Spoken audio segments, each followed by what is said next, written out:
Hi, welcome to Sober Banter. I'm half of your host, Colin. And I am the other half, Rachel. And this is Sober Banter OG format. It's our first one without any guests. So just as awkward as an opening and setup like we did back in October. Much faster. Yeah. How has it been? One-on-one talking. It's been great. No, it's really hard because it's been so fortunate that I've had all these organic interactions, a lot of it on Substack. The second would be Instagram. And anyone who basically messages, I like your show. I like what I see. I would love to be a guest. And I'm just so honored, so privileged, like feel so lucky that someone wants to come banter with us. And it's so fulfilling. But the after of the editing and putting everything together, setting up, even I get nervous before the interview, and I'm trying, and there's a lot more prep when there's interview and it's just banter between you and I. I'm like, if I fuck up, I don't care. Like it's whatever. Like it's very organic. And I've also I have the comments that'll get stuck in my head like, this host only cares about herself. Like, she doesn't let the guests talk. And I'm like, man, I do need to work on it. I actually agree with the commenter. Trust me, I edit, I hear it.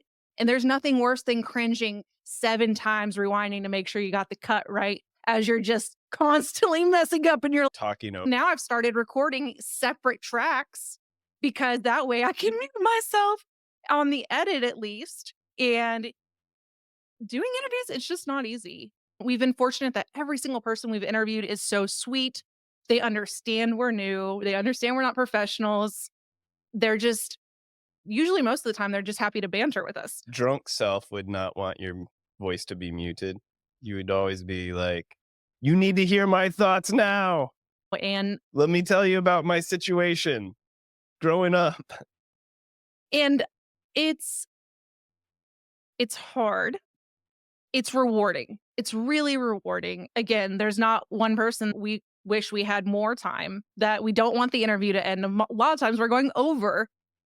You had talked to me about maybe we just go back to this OG format, because when it's him and I, we don't have to make sure the call's going to go through. We don't have to make sure that their mic is going to sound okay, or I'm not having to go fix audio because. Although I will have to say, when we do have guests on, I'm always surprised of how we end up talking for an hour or two. And I'm like, I don't know what we're going to talk about. And then just topics form naturally about sobriety or what they're going through, how they did it, what's working for them, what hasn't worked for them. We've also talked about like super random things, like just whatever's happened in our life that correlates. And also with interviews, we don't always have a sitter for Evan, who's our 5-year-old, and he's made a few appearances.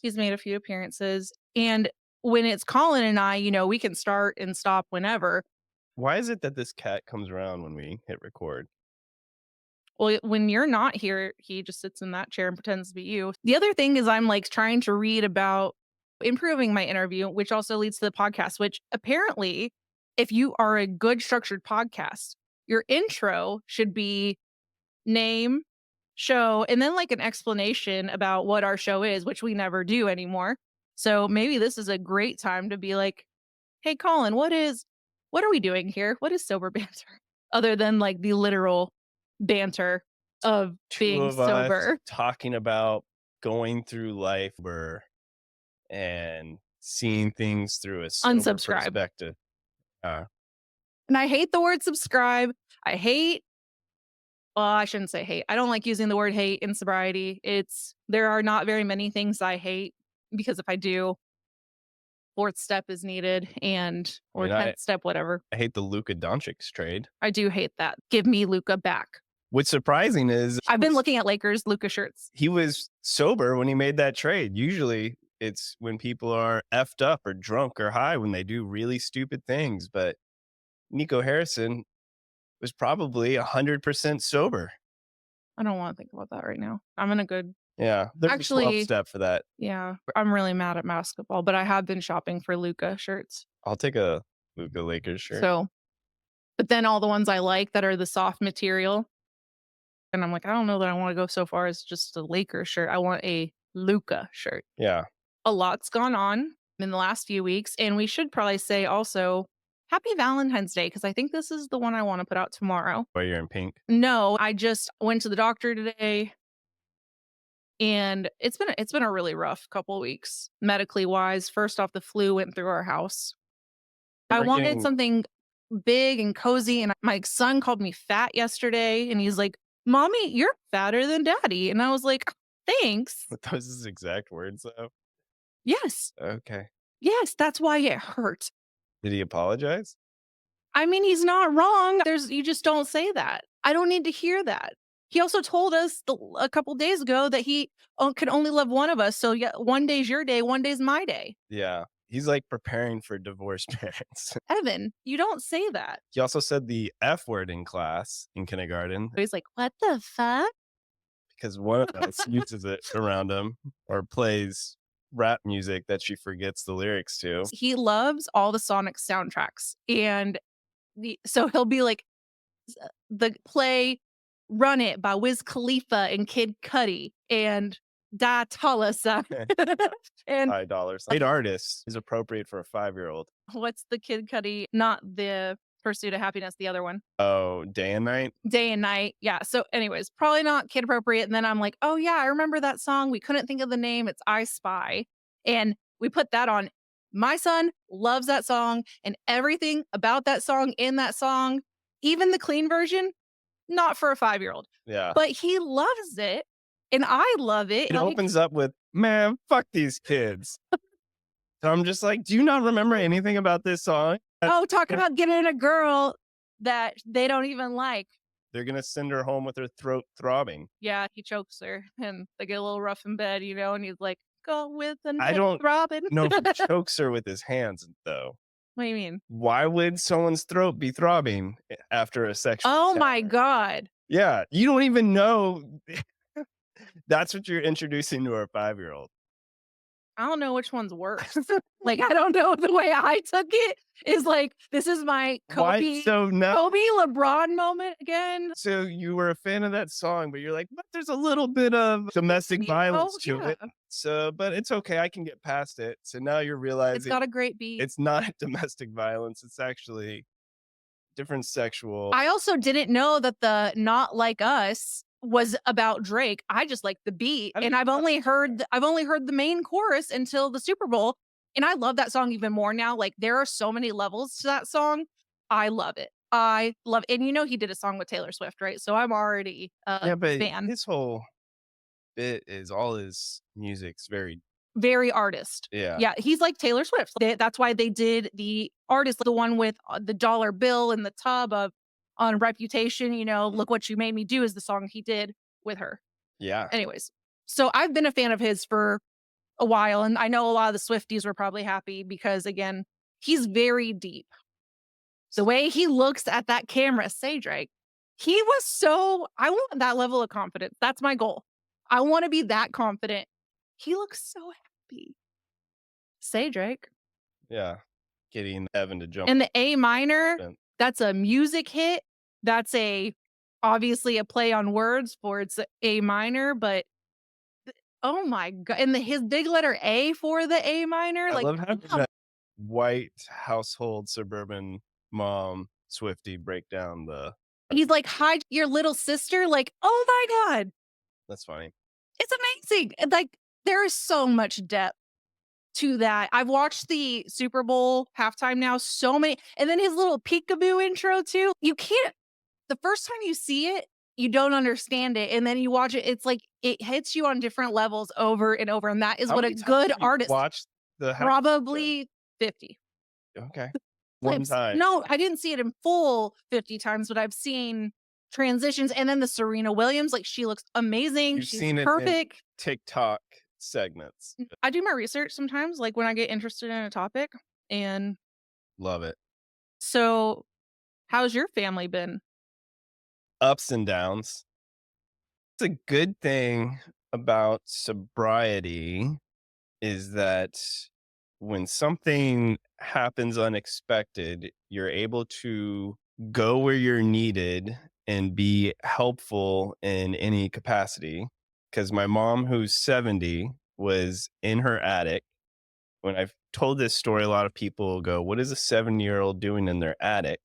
But it's not one of the scary attics where you pull down from the ceiling and you go up a ladder. It's a walk-in attic on the second Still story. decently scary, Yeah, but it's not as scary because it could have been converted into a room and never was. It just leads into the attic. but there's still you have to if you're going to walk deep into it, you're essentially walking on, like, a balance board on some of the areas. It's got floorboards all throughout until it doesn't. She was putting stuff away and she went to the very edge putting something away and she took a step thinking there was one more floorboard, and then she was on the living room floor and called the paramedics. My mom had broke 10 ribs, her front and back pelvis, and cracked her C2, and has been in the hospital. Just got back. This happened on a Monday, like 3 or 4 weeks And ago. thankfully, you were working from home. Was working from home that day. And the first thing I said to you is he told me he had a work meeting, and I'm out in the living room with Evan, and I hear, "I love you." And did he just tell his coworker, "I love you"? And then I love all my whose coworkers. ass am I gonna have to beat? Like, who was he saying "I love you" to on a work meeting? Excuse me, did I just hear you say "I love you"? And he's distraught, almost tears coming down his eyes. I think that's when it was hitting What happened in the meeting? because my mom had called me on a phone And I and didn't called know someone that else and called because 911 on another phone. and so I don't really know what's happening. All I see him is, like, gathering, "I need to go to the hospital," and he's trying to get himself together. I'd offered to drive, but he just needed to get his thoughts together, and it was scary. But that's, I think, the thing when you're not cloudy, drugs and alcohol, is that you're able to have clear thoughts and able to move to action and get things done. The only thing I can compare it to, but it was different because it's a death thing. I remember when my grandma died, the first thing I wanted to do is, okay, well, let's get a bottle of Jameson and let's call the drug dealer.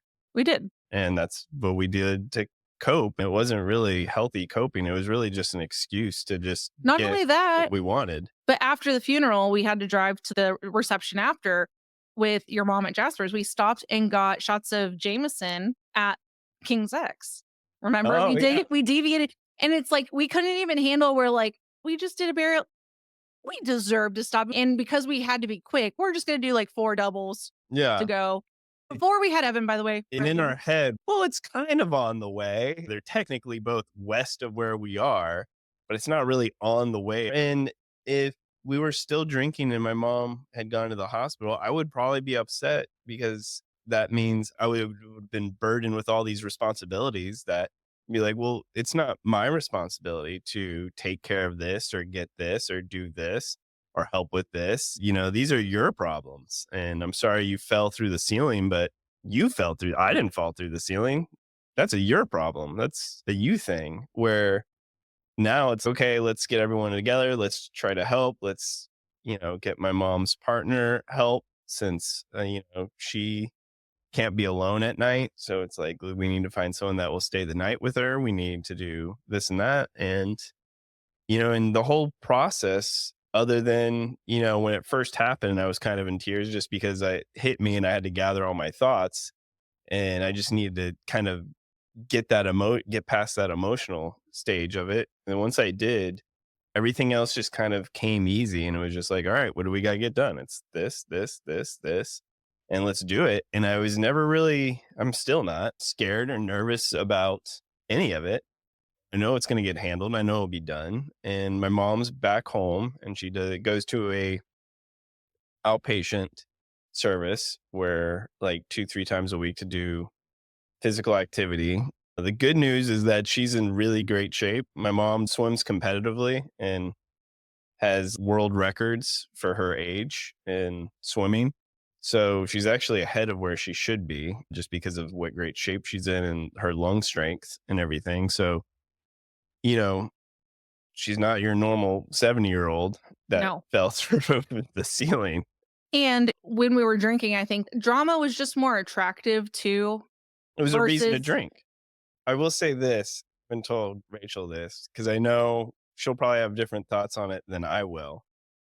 But this is where it comes where it just depends how you just take things. I'm a pretty laid back and I don't care. I know my mom meant nothing by it, and she wasn't trying to like trigger me, and it didn't trigger me. But I know when I was over at her house and I was talking to her, and she knows I'm sober. She goes, "Colin, you won't believe when I got home and I had the first sip of that Coors Original. It was so good." And I'm just like, "Oh, awesome, cool, mom." I don't think anything of it. It doesn't bother me, but in the back of my head later, I thought, "She knows her son's an alcoholic, right?" But at the same time, that's also just my mom. So I'm like, "Yeah, that tracks. That's something she would say or do." Just be Not like, supposed to be drinking on that medication. "Tracks." Maybe she just had who knows? I'm not. I mean, I knew she was gonna drink as soon as she got home. I knew that was Yeah. gonna happen. She's like, "That Coors Original tasted so She asked good." you to bring her to Coors in the hospital. Yeah. I told her no, and she's like, "Yeah, you're probably right." We'll let that just settle. If Yeah. you're If you broke 10 ribs and you're on the hospital, I mean, I talked about this yesterday, so I did a girls banter, and I think that might be my idea moving forward is with guests. So it's pretty known that I do most of the stuff with the podcast. I mean, without you, it wouldn't be possible. It wouldn't be fun bantering alone. That's called going insane.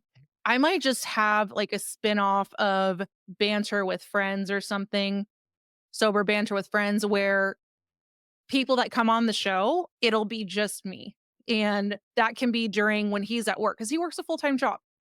So maybe we can still have those interviews, but it'll be me producing it. Not that way, I'm not having to ask you about schedules unless it's a special occasion. If you already have something scheduled with us, which we have February booked, those are going to be with Colin and I. But outside of that, this is kind of nice just having the banter between us. And I think that's what Sober Banter was built on. the foundation. Yeah. And if you can be there, like if it comes to a point where I have an interview scheduled and Colin's like, I'll join in, obviously he will. But I think it's probably a good idea if I'm going to keep doing the interviews because I don't really want to say no. I might Mm, just say, hey, interviews are with Rachel, if possible, Colin, but it'll be, I'm going to run that schedule on my own, I'll be like TBD. during the week, because that's when most people kind of want to record. Yeah. How was your sober Vegas? We went to Vegas. Well, if we're going to get deep, honest, right before Vegas, my psychiatrist fired me. Thought that was right after when we got back. Oh, it was after we got back. Yeah.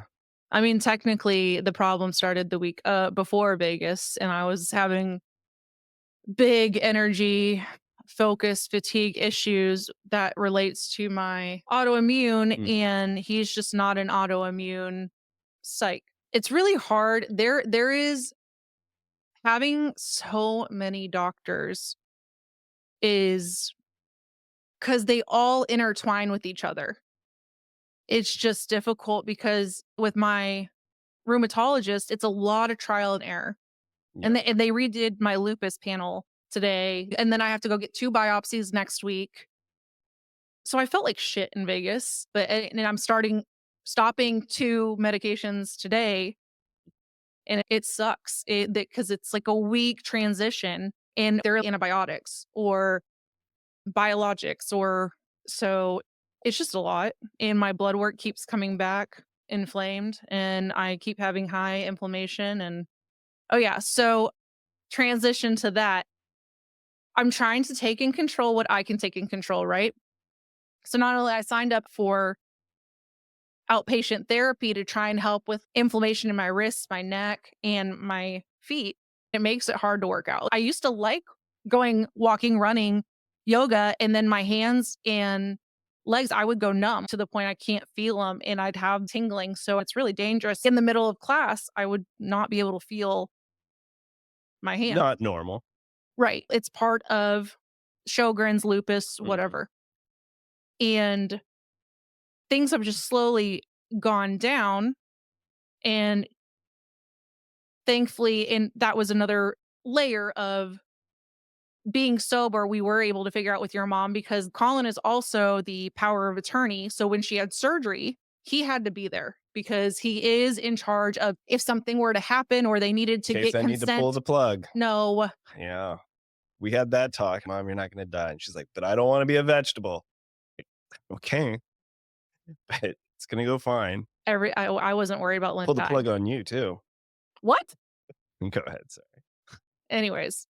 So, and then I get the same PT as his mom, and she's like, "Where'd you go? Because maybe we could go together." And I'm like, PT buddies.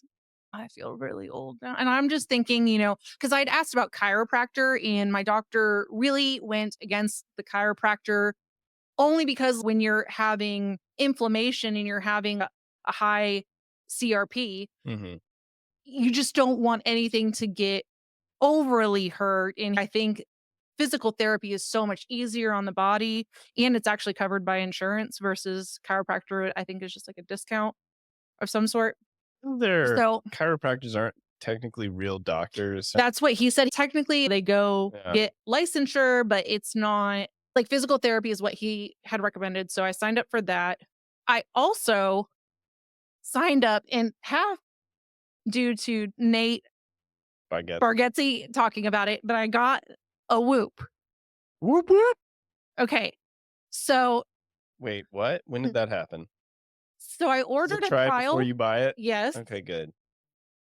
Hold on. Hold on. And it is covered by More Amazon thing. it's not Amazon, FSA. But I also emailed them because I said, I will review this on the podcast. And if it helps with my autoimmune, How would it keep track of your listen, steps? but you don't take it off with the Apple Watch. You have to take it off to charge it, right? This also has far more details into, But how does it help you?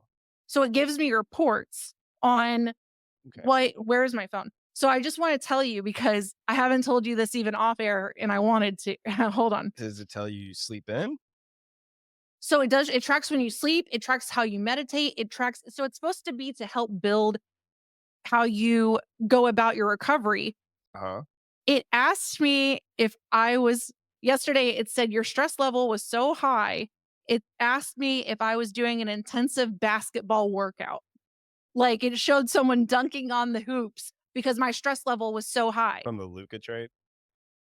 That's why the basketball. I had the highest stress and they were, "Are you training for a marathon?"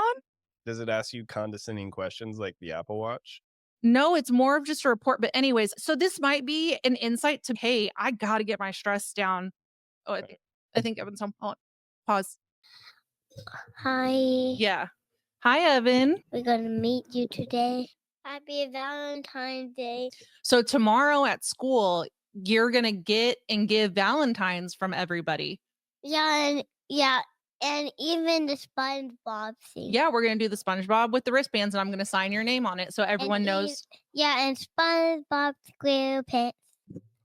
And did you know Amy Scion has a crush on Amy? Crush. What does a crush mean? I don't know. That you like someone. That you like someone. And you're being sus, Evan. You being sassy.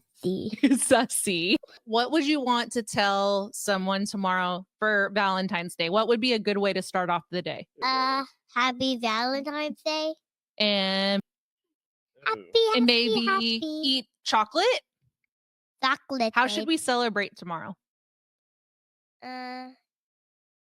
Maybe it could be a fun day. A fun day. What's a fun day like? Well, you have a party and like everything you need for a party, What do we need for a party? like blankets. Okay, what else? We can tell scary stories. Why would we tell scary stories for Valentine's Day? Because it's so weird. What's the scariest story you know? Predator. No. It says scary stories. Yeah. What's a scary story? Do you even know any? Bulidala. That's not scary. Sonic.exe is scary. Yeah. Didn't the guy scarier than Sonic.exe. No, His who? name is Sonic.exe. Whoa. He's scary. What's he do? He's like taller than any Sonic. And I don't know, he looks pretty scary. Well, when I first saw him, I didn't know him. And even he's a toy too when I watched it on the TV. Thinking it's not him. And who did we watch today? Sunky. Sunky. Yeah, we watched Sunky. And he can like walk on anything and stretches his arms, and Sounds sus. it's very weird. Yeah. When I first time saw him, I think it was Sonic. Yeah. It was funny. Do you want to Okay. have a Sonic podcast? I don't know yet. You got to think about it. What? Okay. Well, so party, blankets, Scary stories. scary stories, and what else? Booty dollar. And booty? No. Booty dollar. Booty dollar. Okay. What's your- And have a great time. Okay. And have a great Valentine's Day. We got to go. What do we say when we leave? Bye to Silver Banter. Thank you for listening to Sober Banter. Buy my parents a coffee. Bye. Bye.